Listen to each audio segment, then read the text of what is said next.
We are ready to go, ain't we? I tell you what. Roy Clark, good to see you. Not exactly a young'un, but welcome to the Young'un Show. I'm not exactly what? I said a while ago I feel like either a daddy or a junior. Everybody here is either the sire of or the offspring of.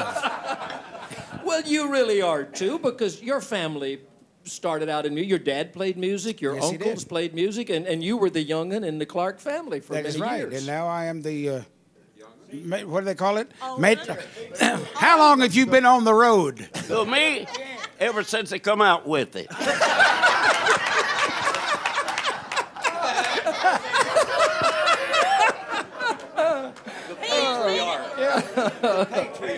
The patriarch. That's what I was looking for. You know, every time we have a family reunion where I used to be the nephew, now I'm the uncle. And it's not a fun trip. Are any of your relatives, I know you brought them to the Opry sometimes. They used to appear on Hee Haw. Are any of them still alive and playing? We got one left, my Uncle Dudley, the mandolin player. And my dad and my Uncle Paul, they both passed away a couple of years ago now. We've talked a lot on these shows about family harmony, about growing up around families that sing. A lot of people grew up in large families, and they said that music was really kind of at the core of the family. Was it that way around your house? Everybody sing? Well, yeah, and when we go home, I say home, back to the old home place, my dad and my uncles would always get together on the front porch and start playing music. And I don't know how many of the rest of you here, when I think of music, music has an aroma to it. And the aroma that I remember is the musty smell of the inside of a mandolin or a fiddle or a guitar. Has a definite smell, and I guess I was at the age where I was just level with the F-hole. You know? So, really. And I remembered that when I heard music, I always had this definite smell about it that is still nostalgic to me. You go around sticking your nose in a lot of guitars and mandolins? That's how I evaluate. That's it. I think we need a song out of Roy Clark. Oh, really? Absolutely. Well, which one are we going to do?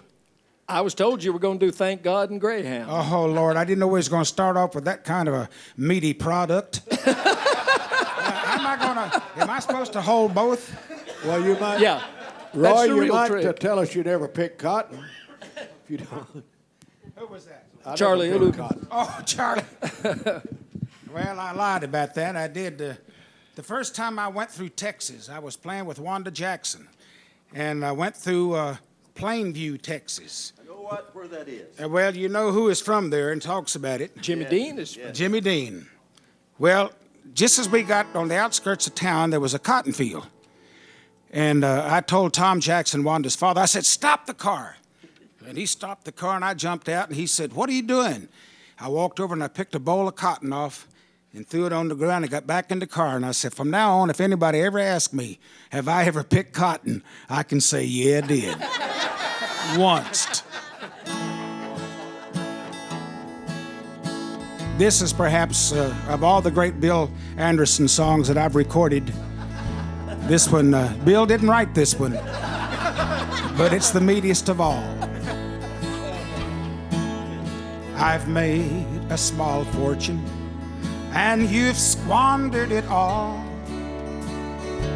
You've shamed me till I feel about 1 inch tall. But I thought I loved you, and I hoped you would change. So I gritted my teeth and didn't complain. Now you come to me with a simple goodbye. You tell me you're leaving, but you won't tell me why. We're here at the station, and you're getting off, and all I can think of is, thank God in Greyhound you're gone. Thank God in Greyhound you're gone. And that load on my mind got lighter when you got on.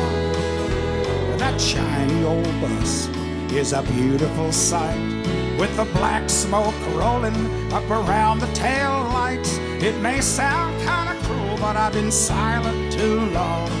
Thank God in Greyhound you're gone. One more time. Thank God in Greyhound you're gone. I didn't know how much longer I could go on, watching you take the respect out of me, watching you make a total wreck out of me. That big diesel motor is a-playing my song. Thank God in Greyhound you're gone. Thank God and Greyhound. The old lady, mean old Slim Whitman, huh? You're gone.